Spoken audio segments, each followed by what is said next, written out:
نحمده ونصلي ونسلم على رسوله الكريم اما بعد۔ میرے انتہائی واجب الاحترام عزیز سامعین، خواتین و حضرات، اسلام کے نام پر ہوا پرستی، فرقہ عثمانی کا تعاقب، اس حوالے سے ہمارا موضوع چل رہا ہے۔ کیپٹن مسعود الدین عثمانی جو اس فرقے کا بانی ہے، جس کے متعلق ہم نے بیان کیا تھا کہ یہ شخص قرآن مجید کی آیات میں تحریف کرتا ہے اور غلط مطلب بیان کرتا ہے۔ اس کی چند مثالیں آپ حضرات کے سامنے ہم نے پیش کی تھی۔ میرے دوستو، کیپٹن عثمانی جو ہے، اس کی طبیعت میں دراصل تشدد اور غلو بھرا ہوا ہے، اسی لیے وہ ہر مسئلے میں افراط اور تفریط کا شکار ہے۔ چنانچہ وہ توحید میں تو بہت غلو کرتے ہیں اور حد سے بڑھ جاتے ہیں، اور معمولی سی بات کو وہ شرک کہنے لگتے ہیں، اور اس طرح وہ لوگوں پر، مسلمانوں پر فتویٰ صادر کرتے ہیں۔ میرے دوستو، ہمارے اکابر علماء دیوبند اہل سنت والجماعت اللہ تعالیٰ کی توحید پر پختہ ایمان اور یقین رکھتے ہیں، شرک و بدعت سے بالکل دور ہیں اور ان سے نفرت کرنے والے ہیں۔ اپنی تقریروں میں، تحریروں میں علماء دیوبند کھل کر اللہ تعالیٰ کی وحدانیت کو بیان کرتے ہیں۔ اللہ تعالیٰ کی توحید ان کے رگ و ریشے میں جو ہے رچی بسی ہوئی ہے۔ عقیدہ تو ہمارے اکابر ایسے انداز میں بیان کرتے ہیں کہ عوام الناس ان کی گفتگو سن کر توحید کو سمجھ لیتے ہیں اور توحید کو مان لیتے ہیں۔ تو حقیقت یہ ہے کہ ہمارے جو اکابر ہیں علماء دیوبند، وہ شرک اور بدعات کو جڑ سے اکھیڑنے والے ہیں، اور آپ اگر ان کے واقعات سنیں گے، ان کی تقاریر سنیں گے، ان کی کتابوں کا مطالعہ کریں گے، تو آپ کو یقیناً جو ہے معلوم ہو جائے گا کہ ہمارے بزرگوں کے مزاج میں اعتدال ہی اعتدال ہے۔ وہ توحید سمیت تمام عقائد اور اعمال میں افراط اور تفریط کی بجائے اعتدال والی، یعنی درمیانی راہ پر چلتے ہیں، اسی کو اختیار کرتے ہیں۔ قرآن مجید میں اللہ تبارک و تعالی فرماتا ہے وَكَذَلِكَ جَعَلْنَاكُمْ أُمَّةً وَسَطًا، کہ ہم نے حضور صلی اللہ علیہ وسلم کی امت کو امت اوساطی بنایا، درمیانی امت، یعنی افراط تفریط، کمی زیادتی ہمارے دین میں نہیں ہے، بلکہ جو اعتدال والی راہ ہے، درمیانی راہ، اس پر چلنا ہر مسلمان کے لیے ضروری ہے۔ تو میں عرض کر رہا تھا کہ یہ عثمانی جو معمولی سی باتوں پر کفر اور شرک کے فتوے لگاتے ہیں، مثلا حضور صلی اللہ علیہ وسلم کی حیات قبر، یعنی آپ کا قبر میں زندہ ہونا، اور عند القبر شریف سما صلاۃ و سلام کو بھی یہ شرک کہتے ہیں، کہ اگر کوئی شخص حضور صلی اللہ علیہ وسلم کی قبر کے پاس درود اور سلام پڑھتا ہے، تو علماء دیوبند کا یہ عقیدہ ہے کہ آپ صلی اللہ علیہ وسلم اس کے سلام کو سنتے بھی ہیں اور اس کا جواب بھی دیتے ہیں، اور یہ چیز احادیث سے ثابت ہے، لیکن یہ ان پر شرک کا فتویٰ لگاتے ہیں، جبکہ ان مسائل پر اجماع بھی ہو چکا ہے۔ آج تک کسی فرد نے اس کا انکار نہیں کیا، کیونکہ یہ مسائل تو خود کتاب و سنت سے ثابت ہیں لیکن کیپٹن صاحب کو حیات النبی اور سماع النبی صلی اللہ علیہ وسلم کا مسئلہ شرک نظر آتا ہے، حالانکہ یہ توحید کا تقاضا نہیں بلکہ توحید میں غلو ہے۔ کیپٹن صاحب زبانی طور پر دعویٰ کرتا ہے کہ میں قرآن اور حدیث پر چلتا ہوں، حالانکہ یہ بیچارہ تو قرآن و حدیث سے بھی واقف نہیں ہے، بلکہ یہ اپنے ہاتھوں سے بنائے ہوئے مسائل کو تراش کر ان کو قرآن و حدیث کا لیبل لگاتا ہے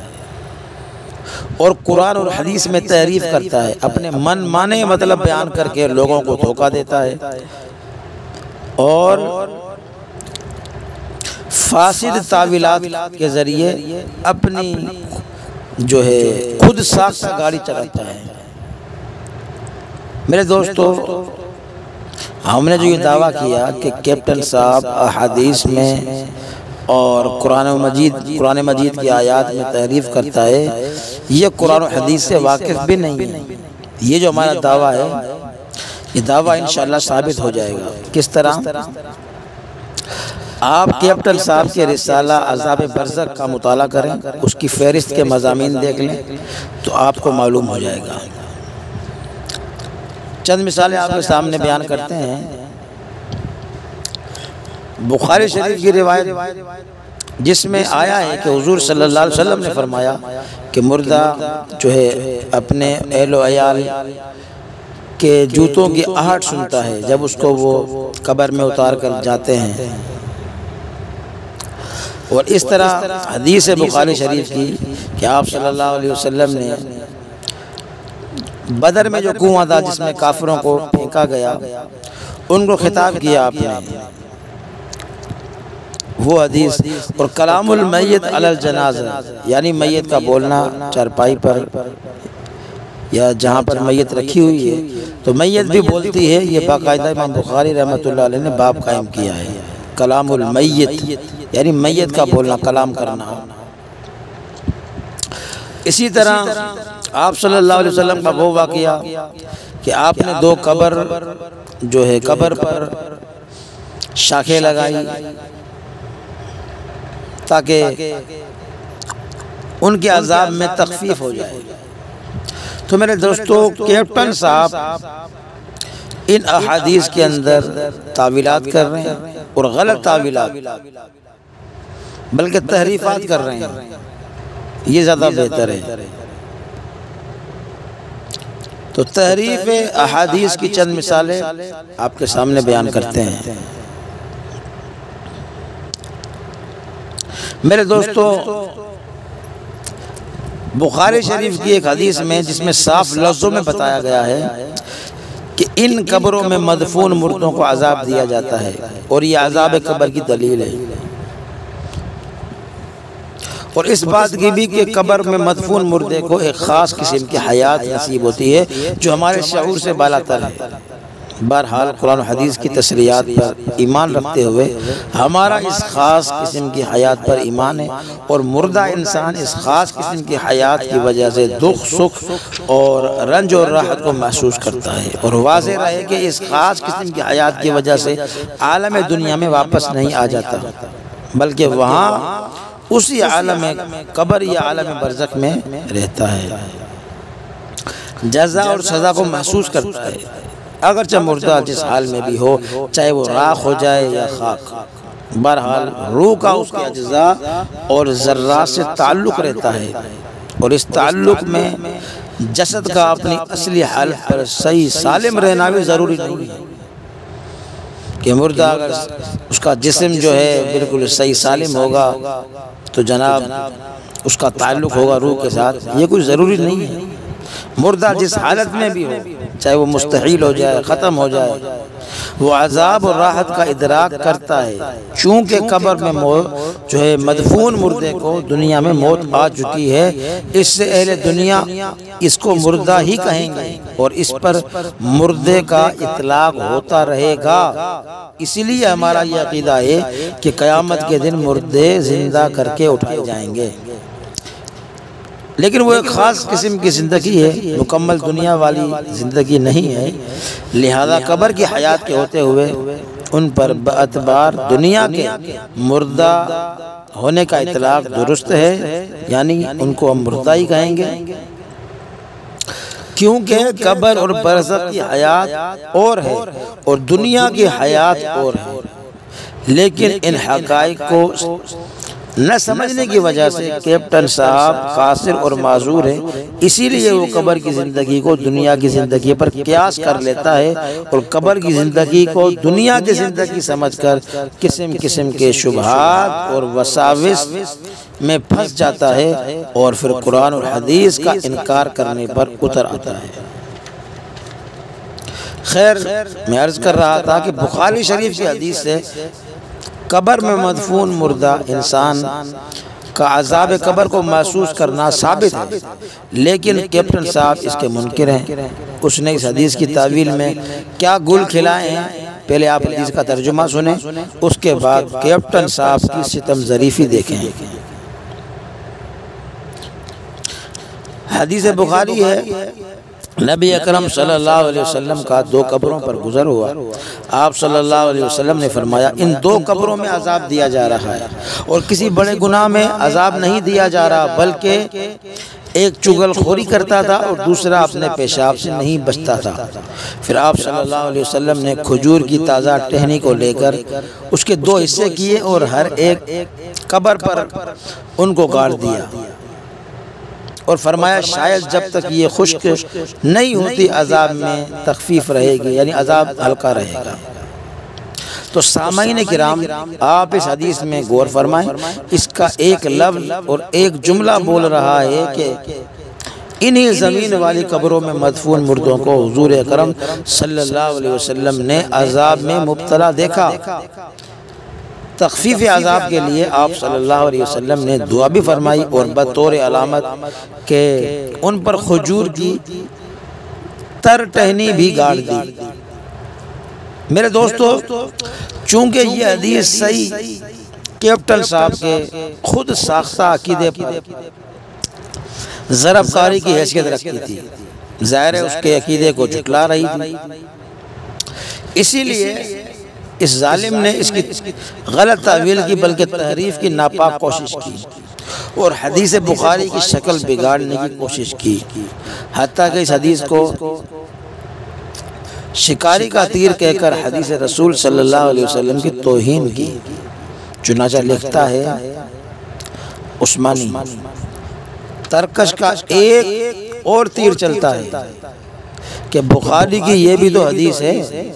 کہ نبی کریم صلی اللہ علیہ وسلم 2 مومنوں کی قبروں کے پاس سے گزرے اور آپ صلی اللہ علیہ وسلم نے فرمایا ان 2 قبر والوں پر عذاب ہو رہا ہے، اور بڑی باتوں پر نہیں بلکہ ان باتوں پر جن کو لوگ معمولی سمجھتے ہیں۔ ایک پیشاب کے چھینٹوں سے احتیاط نہیں کرتا تھا اور دوسرا ادھر کی سنی ادھر آ کر کہتا پھرتا تھا، یعنی وہاں کی باتیں وہاں کہہ دی، وہاں کی یہاں۔ تو پھر آپ صلی اللہ علیہ وسلم نے درخت کی ایک ہری شاخ منگوائی اور 2 حصے کر کے ہر ایک قبر پر لگا دیا اور کہا مجھے امید ہے جب تک یہ شاخیں تر رہیں گی اللہ تعالیٰ ان پر عذاب میں کمی رکھے گا۔ اس حدیث سے یہ نتیجہ نکالا جاتا ہے جن قبروں پر ٹہنیاں لگائی گئی تھی انہیں قبروں کے اندر دونوں مردوں کو عذاب دیا جا رہا تھا۔ اللہ تعالیٰ کا فیصلہ ہے کہ قیامت سے پہلے مردہ جسم میں روح واپس نہیں آ سکتی، اور ظاہر ہے کہ بغیر روح کے عذاب اور راحت بے معنی ہے۔ اس طرح صحیح حدیث کے غلط معنی لے کر قرآن و سنت کو جھٹلانے کی کوشش کی جاتی ہے۔ میرے دوستو، اصل بات یہ ہے کہ آپ صلی اللہ علیہ وسلم اس عمل سے، یعنی یہ کیپٹن صاحب کہہ رہا ہے، جتنی باتیں آپ کے سامنے نقل کی جا رہی ہیں یہ کیپٹن صاحب نے اپنی کتاب میں لکھا ہے۔ کیپٹن صاحب لکھتا ہے کہ آپ صلی اللہ علیہ وسلم اس عمل سے اسی بات کو اپنے صحابہ کے ذہنوں میں پوری طرح محفوظ کرنا چاہتے تھے، جسے ایک لیکچر دینے والا اپنی زبان سے ایک مسئلہ بیان کرتا ہے اور ساتھ ساتھ جو ہے تخت سیاہ پر بھی اسی کو لکھتا جاتا ہے تاکہ کان کا سنا اور آنکھ کا دیکھا دونوں یاد رہیں۔ تو رہا یہ کہ شاخیں دنیاوی قبروں پر کیوں لگائی؟ تو ان دنیاوی قبروں پر اس لیے لگائی کہ برزخ میں اپنے ساتھیوں کو لے جا کر ان کی اصل قبروں پر لگانا ممکن نہیں تھا، صرف یہ بتانا تھا کہ ان قبروں میں جو مردے دفن کیے گئے تھے ان پر برزخ میں یہ حالات گزر رہے ہیں۔ یہ عذاب برزخ جو رسالہ کیپٹن صاحب کا اس کی عبارت تھی، میں نے آپ کے سامنے پڑھ دی۔ تو سامعین کرام دیکھیے یہ ظالم حضور اکرم صلی اللہ علیہ وسلم کی ایک صحیح حدیث میں کس طرح تعریف کر کے اس کے حلیے کو بگاڑ رہا ہے۔ حدیث میں صاف لکھا ہے کہ حضور اکرم صلی اللہ علیہ وسلم نے انہی زمین والی قبروں میں مدفون مردوں کو عذاب ہوتا ہے اپنی آنکھوں سے دیکھا، اور صحابہ کرام رضی اللہ عنہم کو بتایا کہ ان دونوں قبروں میں عذاب ہو رہا ہے۔ پھر ان قبروں پر تر ٹہنی گاڑ دی اور فرمایا امید ہے کہ اللہ تعالیٰ ان کے عذاب میں جو ہے تخفیف فرمائیں گے۔ لیکن یہ ظالم جو ہے کہتا ہے کہ ان قبروں میں نہیں بلکہ عذاب کہیں اور جگہ ہو رہا ہے، حالانکہ یہ تعویل نہیں بلکہ رسول اللہ صلی اللہ علیہ وسلم کی حدیث مبارکہ کی تکذیب ہے، واضح الفاظ میں جھٹلانا ہے۔ پھر ظالم حضور اکرم صلی اللہ علیہ وسلم کی گستاخی کرتے ہوئے آپ صلی اللہ علیہ وسلم کو ایک لیکچرار کے ساتھ تشبیہ دیتا ہے اور کہتا ہے جیسے کوئی لیکچرار بات سمجھانے کے لیے تختہ سیاہ پر کوئی چیز لکھ دیتا ہے، اسی طرح آپ صلی اللہ علیہ وسلم نے قبروں پر ٹہنی گاڑ دی، وہاں عذاب نہیں ہو رہا تھا، حالانکہ یہ بھی بالکل صاف جھوٹ ہے اور پیغمبر اسلام کی واضح گستاخی ہے۔ میرے دوستو کیپٹن صاحب برزخ کے مفہوم سے نابلد ہیں۔ کیپٹن صاحب کہتا ہے کہ عذاب جو ہے قبروں میں نہیں بلکہ برزخ میں ہو رہا تھا۔ اس سے تو معلوم ہوتا ہے کہ کیپٹن صاحب برزخ کے اطلاق سے بالکل نابلد ہیں۔ انہوں نے یہ سمجھ رکھا ہے کہ برزخ کسی مقام کا نام ہے جو اس قبر کے علاوہ کوئی اور جگہ ہے، حالانکہ یہ ان کی جہالت اور حماقت ہے، کیونکہ برزخ وقت اور زمانے کو کہتے ہیں جو کہ موت سے شروع ہوتا ہے اور قیامت تک رہتا ہے، اور ہر مرنے والا فوراً عالم برزخ میں چلا جاتا ہے، چاہے وہ جہاں بھی ہو، اس کو یہ مشہور قبر نصیب ہو یا نہ ہو، بہرحال وہ جہاں بھی ہے برزخ میں ہے، اور برزخ قبر سمیت مردے کے ہر مقام کو شامل ہے، اور قبر برزخ کے مفہوم میں داخل ہے، ان میں کسی قسم کا تضاد اور ٹکراؤ نہیں ہے۔ تو ہر مردہ ایک وقت میں قبر میں بھی ہے اور ایک وقت میں برزخ میں بھی ہے۔ قبر مردے کے لیے ظرف مکان ہے اور برزخ اس کے لیے ظرف زمان ہے۔ جیسے میرے دوستوں کوئی شخص رات کے وقت مسجد میں بیٹھا ہو تو مسجد میں بیٹھا ہو تو کہا جائے گا کہ وہ مسجد میں بھی ہے رات میں بھی ہے۔ تو کیپٹن صاحب کی بات کو عذاب قبر میں نہیں برزخ میں ہے، یہ کیپٹن صاحب کی بات ایسی ہے جیسے کوئی احمق کہے کہ وہ شخص مسجد میں ہے یا رات میں ہے۔ یہ نہیں ہو سکتا کہ مسجد میں بھی ہو اور رات میں بھی ہو۔ تو جیسے مسجد اور رات کو ایک دوسرے کی ضد سمجھنا، ایک دوسرے کے جو ہے خلاف سمجھنا، ایک دوسرے سے نفی کرنا حماقت ہے۔ ظاہر ہے جو مسجد میں ہوگا رات میں بھی ہوگا۔ ایسے ہی قبر اور برزخ کو ایک دوسرے کی ضد سمجھنا اور ایک سے دوسرے کی نفی کرنا پرلے درجے کی حماقت ہے جس میں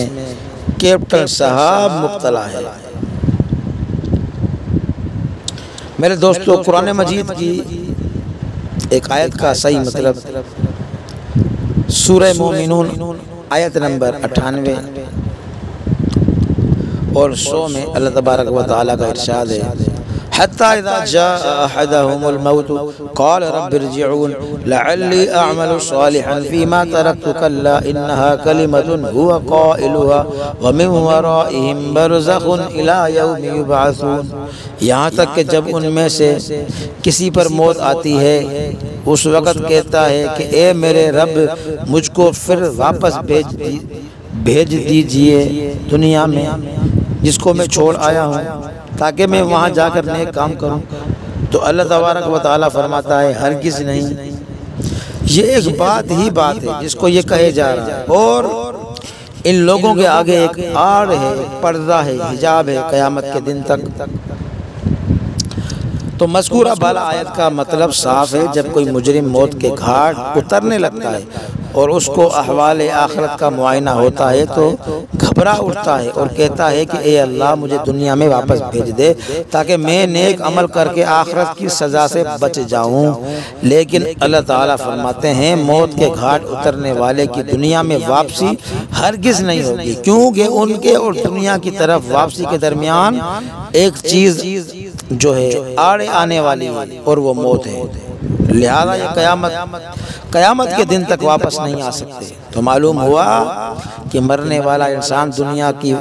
دنیا میں واپسی کی تمنا کرتا ہے، لیکن اللہ تعالیٰ فرماتے ہیں قیامت تک یہ آدمی دنیا میں دوبارہ واپس نہیں آ سکتا، کیونکہ درمیان میں آڑ اور پردہ ہے اور وہ موت ہے۔ اسی لیے مفسرین نے لکھا ہے کہ یہاں برزخ سے موت مراد ہے۔ جب برزخ سے مراد موت ہے تو برزخ کے مقام کا کیا مطلب؟ حالانکہ اس آیت کے بل بوتے پر کیپٹن صاحب نے شور مچا رکھا ہے اور اردو پڑھنے والے حضرات کو دھوکہ دے رکھا ہے کہ اس آیت میں برزخ سے مراد کوئی مکان ہے جس میں صرف روحیں رہتی ہیں اور وہاں ان کو برزخی جسم ملتے ہیں۔ میرے دوستو، علماء اسلام نے اسی مناسبت سے عالم دنیا اور عالم آخرت کے درمیان والے عرصے اور وقت کو عالم برزخ اور عالم قبر کہا ہے، کیونکہ یہ وقت بھی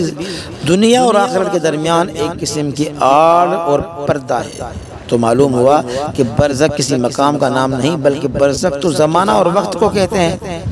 برزخ بمعنی مقام نہ تو قرآن میں ہے نہ حدیث میں، بلکہ یہ تو صرف اور صرف کیپٹن صاحب کی تحریف ہے، اور کیپٹن صاحب کا کہنا کہ عذاب برزخ میں ہوتا ہے عذاب قبر میں نہیں، یہ ایک احمقانہ بات ہے۔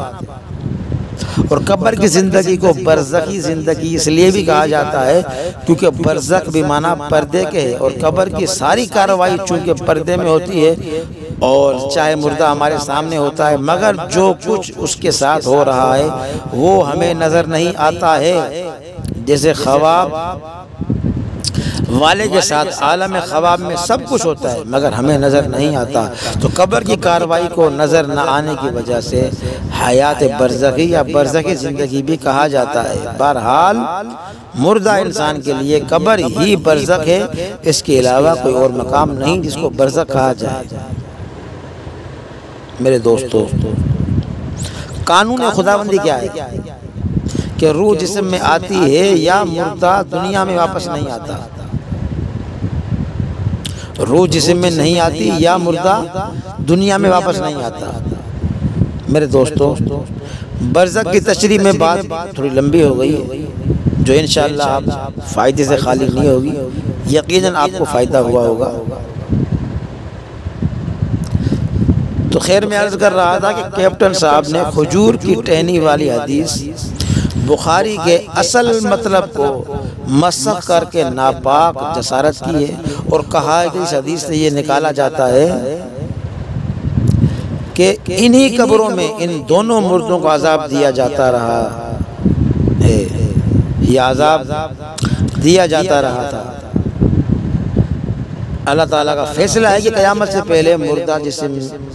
میں روح واپس نہیں آ سکتی، اور ظاہر ہے کہ بغیر روح عذاب اور راحت بے معنی ہے۔ میرے دوستو، کیپٹن صاحب کی یہ دونوں باتیں غلط ہیں اور جھوٹ پر مبنی ہیں۔ اللہ تعالیٰ نے یہ فیصلہ کہیں نہیں فرمایا کہ مردہ جسم میں روح واپس نہیں لوٹتی۔ اللہ تعالیٰ کا تو فیصلہ یہ ہے کہ مردہ قیامت تک دنیا والی پہلی حالت پر واپس نہیں آ سکتا۔ یہ اللہ نے قرآن میں کہیں نہیں فرمایا کہ اس کے جسم میں روح واپس نہیں آ سکتی۔ ہاں، مردہ دنیا میں واپس نہیں آ سکتا، جیسا کہ مرنے والا آدمی واپسی کی تمنا کرتا ہے، لیکن اللہ تعالیٰ کا فیصلہ ہے کہ ایسا ہرگز نہیں ہوگا، لیکن قبر میں حساب اور جزا اور سزا کے لیے جو روح کا لوٹنا ہوتا ہے وہ ایسا نہیں ہوتا کہ مردہ دنیا والی حالت پر واپس آ جائے، ایسا تو یقیناً قیامت کے دن ہوگا، لیکن قبر میں جو روح کا لوٹنا ہوتا ہے وہ صرف اتنا ہے کہ مردہ دنیا والوں کی نظر میں مردہ رہتا ہے، البتہ اس میں حیات کی ایک خاص قسم پیدا ہوتی ہے جسے اہل دنیا محسوس نہیں کر سکتے، اور مردہ انسان اس کی وجہ سے دکھ سخت اور جزا اور سزا کو محسوس کرتا رہتا ہے، اور جو فرشتے سوال جواب کرنے آتے ہیں ان کے سوالوں کا جواب بھی دیتا ہے۔ بہرحال مردہ کا دنیا والی حالت پر واپس آ جانا اور بات ہے، اور قبر میں رہتے ہوئے حساب اور کتاب کے لیے روح کا لوٹنا بالکل اور بات ہے۔ لیکن کیپٹن صاحب اپنی جو ہے کم عقلی کی وجہ سے دونوں کو ایک بناتے ہیں یا ایک بنا رکھا ہے، جس کی وجہ سے خلط ملط کا شکار ہے۔ بہرحال جو اعادہ فیصلہ خداوندی کے خلاف ہے اس کے علماء اسلام قائل نہیں، یعنی مردہ دنیا میں واپس زندہ ہو کر آ جائے، یہ ظاہر خدا کے فیصلے کے خلاف ہے، لہذا ہمارے علماء کرام بھی اس چیز کو نہیں مانتے، اس کے قائل نہیں ہیں، اور جس اعادے کے قائل ہیں یعنی جس زندگی کے قائل ہیں وہ قرآن و حدیث کے خلاف نہیں بلکہ مطابق اور ثابت ہے، جیسا کہ قبر کے اندر ایک خاص قسم کی اس کو حیات ملتی ہے۔ میرے دوستو، مزید ہم آپ کے سامنے بیان کریں گے، آج کی مجلس میں انشاءاللہ اتنا ہی کافی ہے، اگلی مجلس میں انشاءاللہ بیان کریں گے کہ کیا بغیر روح کے عذاب اور راحت بے معنی ہے، کیونکہ کیپٹن صاحب نے کھجور والی صحیح حدیث کے مطلب کو بگاڑتے ہوئے لکھا نا کہ بغیر روح کے عذاب اور راحت بے معنی ہے، تو انشاءاللہ ہم اس کی مزید وضاحت آپ کے سامنے اگلی مجلس کے اندر کریں گے۔ اللہ تبارک و تعالی ہم سب کو قرآن و حدیث پر عمل اور اس کو سمجھنے کی توفیق عطا فرمائے۔ وما علینا الا البلاغ المبین۔ صدق اللہ العظیم۔